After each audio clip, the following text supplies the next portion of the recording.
ಆಡೋರ್ ಬಾಯಲ್ಲಿ ನಗು ತರ ಮಾಡಿದ್ರು ಅಂತ ಹಳ್ಳಿ ಕಡೆ ಒಂದು ಗಾದೆನ ಹೇಳ್ತಾರೆ. ಟೀಮ್ ಇಂಡಿಯಾಗೆ ಅದೇ ಲೆವೆಲ್ಗೆ ಆಗಿರೋದು ಇವಾಗ. ಆ ಒಂದು ಗಾದೆಗೆ ಯಾವ ಲೆವೆಲ್ಗೆ ಟೀಮ್ ಇಂಡಿಯಾನ ಮ್ಯಾಚ್ ಮಾಡಕ್ಕೆ ಹೊರಟಿದ್ರೆ ಒಬ್ಬ ಮಹಾನ್ ಪುರುಷ ಅಂತ ಹೇಳಿದ್ರೆ ಟೀಮ್ ಇಂಡಿಯಾನ ಕೊಲಾಪ್ಸು, ಡಿಸಾಸ್ಟರು ಏನ್ ಹೇಳ್ತಾರೆ ಎಲ್ಲ ವರ್ಡು ಕೂಡ ಸರ್ವನಾಶ. ಟೀಮ್ ಇಂಡಿಯಾ ಸರ್ವನಾಶ ಮಾಡಕ್ ಹೊರಟಿದೆ ಒಬ್ಬ ಮಹಾನ್ ಪುರುಷ. T20 ಫಾರ್ಮ್ಯಾಟ್ ಅಲ್ಲಿ ಟೀಮ್ ಇಂಡಿಯಾ ಯಾವ ಲೆವೆಲ್ಗೆ ಆವಾಜ್ ಸೃಷ್ಟಿ ಮಾಡಿದ್ರು.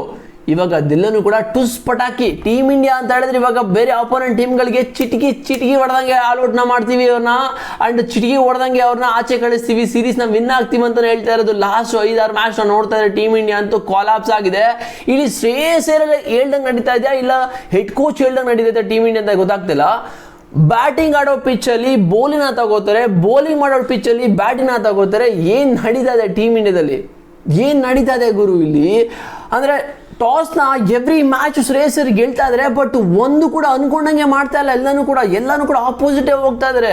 ನೆನ್ನೆ ಮ್ಯಾಚಲ್ಲಿ ಟಾಸ್ನ ಗೆದ್ಬಿಟ್ಟು ಬ್ಯಾಟಿಂಗ್ ತಗೊಂಡವರು ಆ ಒಂದು ಪಿಚ್ಚಲ್ಲಿ ಮೋಸ್ಟ್ ಆಫ್ ದ ಗೇಮ್ನ ವಿನ್ ಆಗಿದ್ದಾರೆ. ಓಕೆನಾ, ಬೌಲಿಂಗ್ ಯಾರು ಚೇಸ್ ಮಾಡ್ತಾರೆ. ಬಟ್ ಅದೆಲ್ಲ ಸೀರೀಸು ಗೊತ್ತು. ಅದೆಲ್ಲ ಗೊತ್ತಿದ್ರು ಹೋಗ್ಬಿಟ್ಟು ಬೌಲಿಂಗ್ನ ತಗೊಂಡು ಮ್ಯಾಚ್ನ ಸೋಲ್ತಾರೆ. 77 ರನ್ಗೆ ಹಾಲ್ಔಟ್ ಆಗ್ತಾರೆ ಅಂತ ಹೇಳಿದ್ರೆ ಅದು ಪವರ್ ಪ್ಲೇಲಿ 5-6 ವಿಕೆಟ್ನ ಕಳ್ಕೊಂಡು ಹರ್ಷಿತ್ ರಾಣಾ ಬಂದು ಪವರ್ ಪ್ಲೇ ಬ್ಯಾಟಿಂಗ್ ಆಡ್ತಿದ್ರೆ ಗುರು. ಟೀಮ್ ಇಂಡಿಯಾದಲ್ಲಿ ಏನಾಗಿದೆ ಟೀಮ್ ಇಂಡಿಯಾಗೆ, ಎಲ್ಲಿ ಏನು ಹೋಗ್ತಾ ಇದೆ, ಎಲ್ಲ ಹೊಗೆ ಹಾಕೊಂಡು ಕಿತ್ಕೊಂಡು ಸರ್ವನಾಶ ಆಗಿ ಹೋಗ್ತಾ ಇದೆ team India. Back to back T20 champions team. And Sanju Samson ಏನು ಕೂರಿಸ್ತಾ ಇದ್ದಾರೆ ಗುರು. ಗೌತಮ್ ತಲೆ ಅಂತೂ ಎಬ್ಬಿ ನೋವ್ತಾ ಇದೆ. ನೆನ್ನೆ ಮ್ಯಾಚ್ನ ನೋಡ್ಬಿಟ್ಟು ನಿಜವಾಗ್ಲೂ ಹೇಳ್ತಾ ಇದ್ದೀನಿ, ವಿಡಿಯೋ ಮಾಡೋಕ್ಕೆ ಮನಸ್ಸೇ ಬರಲಿಲ್ಲ. ಯಾಕಂತ ಹೇಳಿದ್ರೆ ಟೀಮ್ ಇಂಡಿಯಾ ಅಂತ ಹೇಳಿದ್ರೆ ಎವ್ರಿ ಮ್ಯಾಚ್ನ ಗೆಲ್ತಾರೆ, ಸೀರೀಸ್ನ ವಿನ್ ಆಗ್ತಾರೆ. ಅಪೋನೆಂಟ್ ಟೀಮ್ಗಳಿಗೆ ಒಂಥರ ಟೀಮ್ ಇಂಡಿಯಾ ಸಖತ್ ಭಯ ಹುಟ್ಟಿಸ್ತಾರೆ T20 ಫಾರ್ಮೆಟಲ್ಲಿ. ಆ ಲೆವೆಲ್ಗೆ ಒಂದು ಹಾರ ಸೃಷ್ಟಿ ಮಾಡಿದ್ದು ಗುರು. ಇವಾಗ ಇಂಟರ್ನ್ಯಾಷನಲ್ ಕ್ರಿಕೆಟಲ್ಲಿ ಸೆಕೆಂಡ್ ಲೋಯೆಸ್ಟ್ ಸ್ಕೋರ್ ಆಲ್ಔಟ್ ಆಗಿರೋ ಟೀಮ್ ಯಾವುದು ಅಂತ ಹೇಳಿದ್ರೆ ಟೀಮ್ ಇಂಡಿಯಾ ಅಂತ ಹೇಳಿ ತಲೆನೇ ಕೆಡ್ಸ್ಕೊಬಿಡಿ. 77 ರನ್ಗೆ ಆಲ್ಔಟ್ ಮಾಡಿರೋದು ಇಂಗ್ಲೆಂಡ್ ಇವ್ರನ್ನ. ಅಂಡ್ ನೆನ್ನೆ ಟಾಸ್ನ ಗೆದ್ಬಿಟ್ಟು ಬೌಲಿಂಗ್ ಯಾವಾಗ ತಗೊಂಡು ಅನ್ಕೊಂಡೆ ಈ ಮ್ಯಾಚು ಪಕ್ಕ ಇಲ್ಲಿಗೆ ಹೊಗೆ ಹಾಕೊಳ್ಳುತ್ತೆ ಅಂತ. ಯಾಕಂತ ಹೇಳಿದ್ರೆ ಆ ಒಂದು ಪಿಚ್ಚಲ್ಲಿ ಯಾರು ಟಾಸ್ನ ಗೆದ್ಬಿಟ್ಟು ಬ್ಯಾಟಿಂಗ್ನ ತಗೊಂಡು ಫಸ್ಟ್ ಬ್ಯಾಟಿಂಗ್ ಆಡಿದ್ರೆ ಆಬ್ವಿಯಸ್ಲಿ ಅವ್ರು ವಿನ್ ಆಗಿದ್ದಾರೆ. ಅಂಡ್ ಓಕೆ, ಒಂದು ಅಬ್ಸರ್ವ್ ಮಾಡಿದ್ರೆ ನೀವು ನೆನ್ನೆ ಮ್ಯಾಚಲ್ಲಿ ಇಂಗ್ಲೆಂಡ್ ಬ್ಯಾಟಿಂಗ್ಗೆ ಬಂದರು. ಓಕೆನಾ, Phil Salt and Jos Buttler ಮತ್ತು ಫಿಲ್ ಸಾಲ್ಟ್ ಯಾವ ಥರ ಆಟ ಆಡ್ತಾರೆ ಅಂತ ನಿಮಗೆ ಗೊತ್ತು. ಬಟ್ ಈ ಎರಡು ಬ್ಯಾಟರ್ಸು ಈ ಒಂದು ಪಿಚ್ ಮೇಲೆ ಸಿಂಗಲ್ಲು 2Dನ ಕನ್ವರ್ಟ್ ಮಾಡ್ತಾರೆ ಅಂತ ಹೇಳಿದ್ರೆ ನಮ್ಮ ಟೀಮ್ ಇಂಡಿಯಾ ಬ್ಯಾಟ್ಸ್ಮನ್ಗಳಿಗೆ ಸ್ವಲ್ಪನಾದರೂ ಕಾಮನ್ ಸೆನ್ಸ್ ಇರಲಿಲ್ವಾ? ನೀವೇ ಹೇಳಿ, ಕಾಮನ್ ಸೆನ್ಸ್ ಇರಲಿ. ಯಾಕಂತ ಹೇಳಿದ್ರೆ ಫಿಲ್ ಸಾಲ್ಟ್ ಮಗ ಎವ್ರಿ ಬಾಲಿಂದ ಹೊಡೆಯುವಂಥ ಬ್ಯಾಟ್ಸ್ಮನ್ ನಿಂತ್ಕೊಂಡು ಒಳ್ಳೆ ಕೊಹ್ಲಿ ಥರ ಬ್ಯಾಟಿಂಗ್ ಆಡಿರೋದು. ನಿಜವಾಗ್ಲೂ ಹೇಳ್ತಾ ಇದ್ದೀನಿ, ಒಂಥರ ವಿರಾಟ್ ಕೊಹ್ಲಿ ನೋಡ್ದಂಗೆ ಆಯಿತು ನನ್ನ ಫಿಲ್ ಸಾಲ್ಟ್ ಅವ್ರನ್ನ. ಯಾಕಂತ ಹೇಳಿದ್ರೆ ಫಸ್ಟ್ ಬಾಲಿಂದ ಸಿಂಗಲ್ ತಗೊಂಡು ಈ ಒಂದು ಪಿಚ್ಚಲ್ಲಿ ಆ ಒಂದು ಸ್ಕೋರ್ನ ಬಿಲ್ಡ್ ಮಾಡ್ತಾ ಇದ್ದಾರೆ, ಇನ್ನಿಂಗ್ಸ್ನ ಬಿಲ್ಡ್ ಮಾಡ್ತಾ ಇದ್ದಾರೆ. ಬಟ್ಲರ್ ಮತ್ತು ಫಿಲ್ ಸಾಲ್ಟು ಸೇರಿಕೊಂಡು 70 ರನ್ ಯಾವ ಲೆವೆಲ್ಗೆ ಕ್ರೂಷಿಯಲ್ ಆಗಿತ್ತು ಅಂತ ಹೇಳಿದ್ರೆ ಇಂಗ್ಲೆಂಡ್ ಟೀಮ್ಗೆ. ವಿರಾಟ್ ಕೊಹ್ಲಿಯಿಂದ ಕಲಿತ ಪ್ಲೇಯರು, ವಿರಾಟ್ ಕೊಹ್ಲಿ ಜೊತೆ ಟೀಮ್ ಮೇಟ್ಸ್ಗಳಾಗಿರೋಲ್ಲ ಅಪೋನೆಂಟ್ ಹೋಗ್ಬಿಟ್ಟು ಗುಮ್ತಾ ಇದ್ದಾರೆ. And Virat Kohli team mate ಅದು ರಜತ್ ಪಟೇಲ್, ಕುನಾಲ್ ಪಾಂಡೆ, ಭುವನೇಶ್ವರ್ ಕುಮಾರ್, ಇವ್ರಿಗೆ ಯಾವ ಥರ ಚೇಂಜ್ ಮಾಡಬೇಕು ಅಂತ, ಯಾವ ಥರ ಟೀಮಲ್ಲಿ ವಿನ್ ಮಾಡಬೇಕು ಅಂತ ಗೊತ್ತಿಲ್ವಾ? ಈ 3 ಜನ ಏನು ಡ್ರಾಪ್ ಮಾಡಿದೆ ಅಂತ ಗೊತ್ತಿಲ್ವಾ? ಏನಿದು ಸ್ವಲ್ಪನಾದರೂ ಕಾಮನ್ ಸೆನ್ಸ್ ಮಗ. ಅಲ್ಲಿ ಜೋಕೋ ಪೆತಲ್ ಹೋಗ್ಬಿಟ್ಟು ನಾನು ವಿರಾಟ್ ಕೊಹ್ಲಿಯಿಂದ ಯಾವ ಥರ ಚೇಸ್ ಮಾಡೋದಂತ ಕಲ್ತಿದ್ದೀನಿ, ಅದಕ್ಕೋಸ್ಕರ ಈ ಒಂದು ಬ್ಯಾಟಿಂಗ್ನ ಆಡ್ತಾ ಇದ್ದೀನಿ, ಈ ಥರ ಬ್ಯಾಟಿಂಗ್ ನಾನು ಕಲ್ತ್ಕೊಂಡಿದ್ದೀನಿ ಅಂತ ಹೇಳ್ತಾ ಇದ್ರೆ ರಜತ್ ಪಟ್ಟಿದರಿಗೆ ಎಕ್ಸ್ಪೀರಿಯನ್ಸ್ ಇರಲ್ವಾ ಗುರು? ರಜತ್ ಪಟ್ಟಿದವರು ಮ್ಯಾಚ್ ವಿನ್ ಮಾಡಲ್ವಾ ಗುರು? ಇದೆಲ್ಲ ನೋಡಿದ್ರೆ ನಿಜವಾಗ್ಲೂ ಕಾಮಿಡಿ ಅನ್ನಿಸ್ತದೆ. ಓಕೆ, ನಾನು Sunil Gavaskar every one legend ಕೂಡ ಯಾವಾಗ ಮೊಕ್ಕುಗಿತಾ ಇದ್ದಾರೆ ಹೆಡ್ ಕೋಚ್ಗೆ. ನಿಮ್ಗೆ ಗೊತ್ತು ಯಾರು ಅಂತ, ಎಲ್ಲರೂ ಕೂಡ ಮುಖಕ್ಕೆ ಉಗಿತಾ ಇದ್ದಾರೆ. ಏನಿದು ಅಷ್ಟು ಟೀಮ್ ಸೆಲೆಕ್ಷನ್ ಮಾಡ್ತಾ ಇದ್ದಾರೆ ಟೀಮ್ ಇಂಡಿಯಾದಲ್ಲಿ.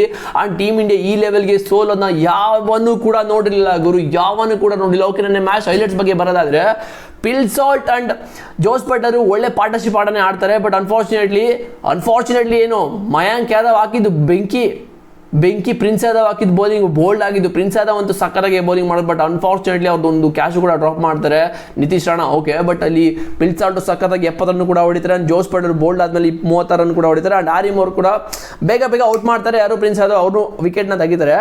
ದೆನ್ ಜೋಕೋ ಪೆತಲ್ ಕೂಡ ಯಾರು ನಿಂತ್ಕೊಂಡಿಲ್ಲ. ಅಂಡ್ ಲಾಸ್ಟಲ್ಲಿ ಬಂದು ಸ್ಯಾಮ್ ಕರಣ್ ಮಗ ಒಂದು ಇಂಪಾರ್ಟೆಂಟ್ ಪಾರ್ಟ್ನರ್ಶಿಪ್ನ ಆಡಿದ್ದು ಫಿಲ್ ಸಾಲ್ಟ್ ಜೊತೆ ಸೇರಿಕೊಂಡು ಅವರು ಕೂಡ 40 ರನ್ ಹೊಡಿತಾರೆ ಅಷ್ಟೇ.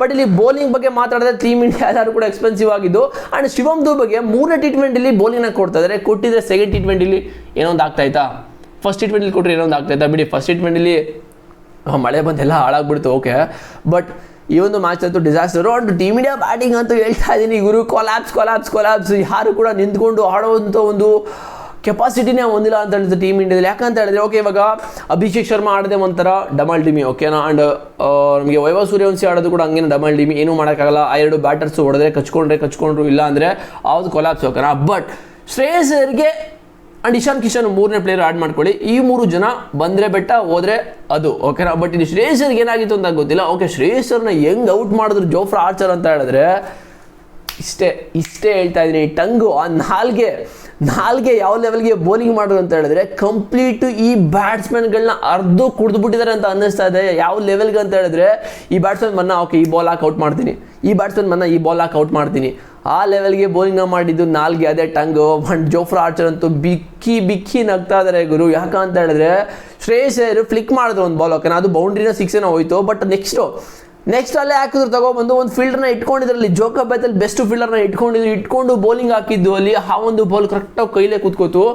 Then finish match. ಯಾಕಂತ ಹೇಳಿದ್ರೆ ಇನ್ಯಾರು ಹೊಡೆಯೋರಂತೂ ಇಲ್ವೇ ಇಲ್ಲ. And Harshit Rana powerful batting ಆಡಕ್ಕೆ ಬಂದಿದ್ದಾರೆ. ಇನ್ನು ನಾವು ಕಣ್ಣಲ್ಲಿ ಏನೇನು ನೋಡಬೇಕು ಟೀಮ್ ಇಂಡಿಯಾದಲ್ಲಿ ಈ ಜಿ ಇರೋವರೆಗೂ, ಈ ಲೆವೆಲ್ಗೆ ಹೆಡ್ ಕೋಚಿಂಗ್ನ ಮಾಡೋವರೆಗೂ ಅಂತಲೇ ಗೊತ್ತಿಲ್ಲ. ಆ್ಯಂಡ್ ಇವಾಗ ಸಂಜು ಸ್ಯಾಮ್ಸನ್ ಬಗ್ಗೆ ಒಂದು ಸ್ಟೇಟ್ಮೆಂಟ್ ಹಾಕಿ ಕೊಟ್ಟಿದ್ದಾರೆ ಗುರು. 77 ರನ್ನ ಸೋದ್ಮೇಲಂತೂ ಸಂಜು ಸ್ಯಾಮ್ಸನ್ನು ಫುಲ್ ಎಲ್ಲ ಕಡೆ ವೈರಲ್ ಮಾಡ್ತಾ ಇದ್ದಾರೆ. ಯಾಕಂತ ಹೇಳಿದ್ರೆ ಫ್ಯಾನ್ಸ್ ಕೂಡ ಕೇಳ್ತಾ ಇದ್ದಾರೆ ಏಕೆ ಸಂಜು ಸರ್ನ ಡ್ರಾಪ್ ಮಾಡಿದ್ರೆ, ವಿ ವಾಂಟ್ ಸಂಜು ಅಂತ ಎಲ್ಲ ಕಡೆ ಕೇಳ್ತಾ ಇದ್ದಾರೆ. ಬಟ್ ಇಲ್ಲಿ ಗೌತಮ್ ಗಂಭೀರ್ ಅವರು ಸಂಜು ಸ್ಯಾಮ್ಸನ್ ಅವ್ರನ್ನ T20 ಫಾರ್ಮೆಟಿಂದ ಕಂಪ್ಲೀಟ್ ತೆಗೆದು ಆಚೆ ಬಿಸಾಕಿದ್ದಾರೆ ಓಕೆನಾ. ಅವ್ರು ಕಮ್ ಬ್ಯಾಕ್ ಮಾಡೋಕ್ಕಾಗದೇ ಇಲ್ಲ ಅಂತ ಇವಾಗ ಓಪನ್ ಸ್ಟೇಟ್ಮೆಂಟ್ನ ಕೊಟ್ಟಿರೋದು. ಯಾವ ಲೆವೆಲ್ಗೆ ಅಂತ ಹೇಳಿದ್ರೆ T20 world cup winner T20 world cup winner team ಇಂಡಿಯಾಗೆ ಅವರಿಂದನೇ T20 second world cup, third world cup ಬಂದಿದ್ದು. ಇಲ್ಲ ಅಂತ ಹೇಳಿದ್ರೆ ಟೀಮ್ ಇಂಡಿಯಾ ಯಾವಾಗಲೂ ಮಲ್ಕೋಬೇಕಾಗಿದ್ದು. ಆ ಸಿಚುವೇಶನಲ್ಲಿ ಆ ಲೆವೆಲ್ಗೆ ರನ್ನ ಹೊಡೆದು ಅಂಥ ಪ್ಲೇಯರ್ನ ಕೂರಿಸ್ಬಿಟ್ಟು ಇವಾಗ ಜಿಂಬಾಬ್ವೆ ಆಗನೆಷ್ಟು ಸೀರೀಸ್ ಕೂರಿಸ್ತಾರೆ ಅಂತ ಹೇಳಿದ್ರೆ ವರ್ಷ ಅಂತಲೇ ಹೇಳ್ತೀನಿ ವರ್ಷ ಅಂತಲೇ ಹೇಳ್ತೀನಿ. ಯಾಕಂತ ಹೇಳಿದ್ರೆ ಆ ಲೆವೆಲ್ಗೆ ಇವಾಗ ಟೀಮ್ ಇಂಡಿಯಾ ಕೂಡ ಆಗಿರೋದು. ಆ್ಯಂಡ್ ಟೀಮ್ ಇಂಡಿಯಾ ನಿನ್ನೆ 77 ರನ್ನಿಂದ 125 ರನ್ನಿಂದ ಬಿಗ್ ಮಾರ್ಜಿನ್ನು. ಯಾವ ಲೆವೆಲ್ಗೆ ಅಂತ ಹೇಳಿದ್ರೆ ಇದು ಸೆಕೆಂಡು ಲೋಯೆಸ್ಟ್ ಸ್ಕೋರ್ ಇಂಡಿಯಾ ಮಾಡಿರೋದು ರೆಕಾರ್ಡು. ಗೌತಮ್ ಗಂಭೀರ್ ಇರೋ ತನಕ ಟೀಮ್ ಇಂಡಿಯಾ ರೆಕಾರ್ಡ್ ಮೇಲೆ ರೆಕಾರ್ಡ್ ಮಾಡುತ್ತೆ. ಬರ್ಕೋತಾ ಇರಿ ಒಂದೊಂದೇ ರೆಕಾರ್ಡ್ಗಳನ್ನ. ನಾನು ಕೂಡ ಆಲ್ರೆಡಿ ರೆಕಾರ್ಡ್ ಬಗ್ಗೆ ವಿಡಿಯೋ ಮಾಡಿದ್ದೀನಿ, ಹೋಗಿ ನೋಡ್ಕೊಬನ್ನಿ. ಆ್ಯಂಡ್ ನೆನ್ನೆ ಅಂತೂ ಟೀಮ್ ಇಂಡಿಯಾ ವರ್ಷ ಆಗಿ ಸೋತರು. ಇದ್ರ ಬಗ್ಗೆ ಮಾತಾಡ್ತಾನೇ ಇರಬೇಕನ್ಸುತ್ತೆ. ಬಟ್ ಯಾಕೋ RCB ಫ್ಯಾನ್ಸ್ಗಳು ಸ್ವಲ್ಪ ಶಾಪ ಕೂಡ ಇರ್ಬೋದು ಅಂತ ಅನ್ನಿಸ್ತಾ ಇದೆ. ಬಿಕಾಸ್ RCB ಟೀಮಲ್ಲಿ ಬಂದಿದ್ರೆ ರಜತ್ ಪಟ್ಟಿದರು, ಕುನಾಲ್ ಪಾಂಡ್ಯ ಕರ್ಕೊಬಂದು ಹಾಡ್ಸುಗುರು ರಜತ್ ಪಟ್ಟಿದರು, ಕುನಾಲ್ ಪಾಂಡ್ಯ, ಭುವನೇಶ್ವರ್ ಕುಮಾರ್, ಆಕುಮಾಮ್ ಕರ್ಕೊಬಂದಲ್ಲಿ ಕೂರ್ಸುಗುರು. ಅಕ್ಷರ್ ಪಟೇಲ್ ಏನಕ್ಕೆ ಬ್ಯಾಟಿಂಗಲ್ಲಿ ನೋಡಿಲ್ಲ, ವಿಕೆಟಲ್ಲೂ ಕೂಡ ತೆಗಿಯಲ್ಲ ಕೂರ್ಸೋರ್ನ. ಕುನಾಲ್ ಪಾಂಡ್ಯ ಹಾಕ್ಸು ಬ್ಯಾಟಿಂಗಲ್ಲಿ ನೋಡಿದ್ದಾರೆ ಆ್ಯಂಡ್ ಬೌಲಿಂಗಲ್ಲಿ ವಿಕೆಟ್ ತೆಗಿತಾರೆ, ಸಖತ್ ವೇರಿಯೇಷನ್ ಕೂಡ ಆಗ್ತಾರೆ. ರಜತ್ ಪಟ್ಟಿದ್ದಾರೆ 200+ ಸ್ಟ್ರೈಕ್ ರೇಟರ್ ಬ್ಯಾಟಿಂಗ್ ಆಡ್ತಾರೆ ಮಿಡ್ಲ್ ಆರ್ಡ್ರಲ್ಲಿ. ಇನ್ನೆಂಥ ಪ್ಲೇಯರ್ ಬೇಕು ಗುರು ನಿಮಗೆ? ಟೀಮ್ ಇಂಡಿಯಾಗೆ ಏನದು ನೋಡ್ಬೇಕು, ಯಾವಾಗಲೂ ಸೋಲೋದಲ್ಲ. ಯಾವ ಟೀಮ್ ಆದ್ರೇನು ನಮಗೆ ಕ್ವಾಲಿಟಿ ಪ್ಲೇಯರ್ ಇಂಪಾರ್ಟೆಂಟ್. ನಮಗೆ ಟೀಮ್ ಇಂಡಿಯಾ ಮ್ಯಾಚ್ನ ವಿನ್ ಮಾಡೋ ಪ್ಲೇಯರ್ ಇಂಪಾರ್ಟೆಂಟ್ ನಮಗೆ.